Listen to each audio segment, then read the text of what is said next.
Salut à tous, j'espère que vous allez bien. On se retrouve dans une nouvelle vidéo pour vous présenter donc la nouvelle carte mère qui accompagnera tout simplement le projet Pandore, donc la boîte de Pandore. A savoir que cette carte mère, je vais vous la présenter donc dans l'intégralité comme elle est livrée, telle quelle.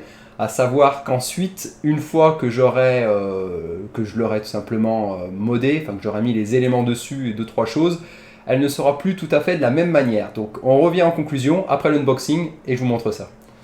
Allez, petit tour d'horizon rapide, donc on fait un focus sur la boîte. On retrouve bien évidemment Aorus avec la référence Z370 Aorus Gaming 7 et à l'arrière qui présente donc la carte mère dans la globalité ainsi que certaines technologies dont dispose cette fameuse carte mère que l'on retrouvera après dans les caractéristiques. Allez, au niveau du bundle, donc on retrouve les choses assez classiques que l'on retrouve dans toutes les cartes mères. Cependant, on pourra remarquer une planche de stickers ici. Donc estampillé Aorus, il y en a toute une ribambelle, un module pour regrouper les câbles du boîtier donc sur la carte mère, deux scratchs donc du velcro pour grouper les câbles également, un câble d'extension pour les bandes LED RGB, deux sondes de température, un câble d'extension également pour les bandes LED, enfin pour une bande LED digitale, 4 câbles SATA 3, un pont SLI, un IO Shield, un DVD donc de pilote et un manuel utilisateur. Petite remarque personnelle, mais je trouve le bundle un peu pauvre quand on sait que c'est une carte mère dite haut de gamme. Allez, petit focus sur les connecteurs IO Shield. On retrouve un port PS2, 5 ports USB 3.1 Gen 1 type 1, un port USB 3.1 Gen 2 de type C, un port USB 3.1 Gen 2 de type A, un DisplayPort, un port HDMI, 2 ports Ethernet Gigabit et 5 connecteurs Jack 3.5. Globalement sur la carte mère, on retrouve 8 connecteurs en 4 pins pour gérer le PWM, le connecteur 24 broches, plus besoin d'en parler pour l'alimentation générale, 6 connecteurs en SATA 3 et à ces connecteurs viennent se rajouter 3 ports M2, donc pour des SSD de type M2.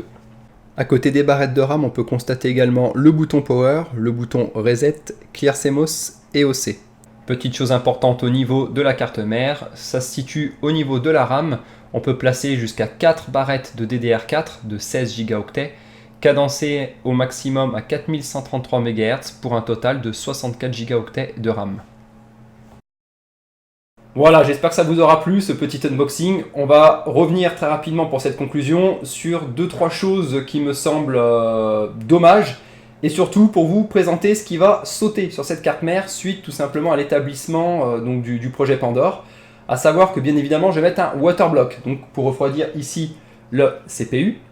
Mais le waterblock que j'ai c'est un monobloc qui vient donc compatible pour X270 et X370 sur les cartes mères Aorus. Et il va falloir enlever tout simplement cette partie là, ce cache, alors pas cette partie, hein, mais je parle bien là où je mets mon doigt, voilà, cette partie, donc ce cache là. Ici également, parce que le waterblock, en fait, il fait tout ça. De là jusqu'ici. Donc, il vient refroidir et le CPU et les MOSFET de la carte mère. Donc, bien évidemment, il y a donc de l'applicatif thermique qui se met là et là pour refroidir. Ça vient sur le CPU et l'avantage c'est qu'en fait on a le liquide qui se voit vraiment sur une plus grosse partie qu'un simple waterblock pour CPU. Donc ça joint l'utile à l'agréable, ça vient refroidir le MOSFET et en même temps on est sur quelque chose d'esthétique et bien évidemment pour le CPU. Bref, donc une fois que ça sera changé pour la boîte de Pandore, autre chose, du coup le waterblock il va venir un peu empiéter sur la partie donc du slot M2 pour SSD, enfin SSD type M2, et justement donc un truc qui m'a un petit peu chagriné, je l'avais dit en live, c'est tout simplement ici ce cache. Il n'y en a pas 3. Alors, comme vous pouvez le voir, et pourtant il y a bien 3 slots SSD pour, donc, de type M2. Je suis un petit peu déçu pour la bonne et simple raison qu'ils auraient pu mettre 3 caches. C'est pas ce qui leur aurait coûté le plus cher. Et surtout, ça aurait pu permettre d'avoir une carte mère vraiment, pour moi, aboutie à 100%. Donc c'est pas grave de toute façon, le waterblock étant plus grand, je vais venir enlever tout simplement ce slot là et je vais le mettre ici. C'est-à-dire qu'en fait, donc c'est pas un slot, hein, c'est le cache que je vais tout simplement venir mettre positionné ici. Voilà. Donc bon, je verrai, hein, vous verrez par la suite comment je vais faire. Mais ouais, je trouve ça quand même quelque peu dommage. Donc après, bien évidemment, moi, il y aura un riser qui va venir déporter la carte graphique. Mais en tout cas, voilà le petit bémol que je lui ai trouvé. Autre chose, quand je vais enlever les caches, vous savez qu'ici, ceci s'illumine. Donc bien évidemment, moi, ça s'illuminera plus. Par contre, le waterblock que j'ai pris, c'est un waterblock RGB. Donc il va venir recouvrir toute cette partie-là. Et ça sera un éclairage qui sera un peu plus sobre et qui ira avec le liquide. J'ai pas encore fait le choix, mais j'ai ma petite idée. Voilà. Donc bref, je vais pas vous en parler plus longtemps de cette carte mère. De toute façon, vaut mieux qu'elle soit mise dans la boîte de Pandore. Et à ce moment-là, on fera un focus dessus réellement.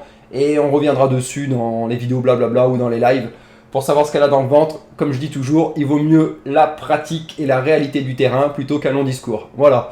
Je vous laisse, j'espère que vous aurez apprécié et je vous dis à très bientôt dans les lives et surtout sur le projet La Boîte de Pandore. Ciao ciao.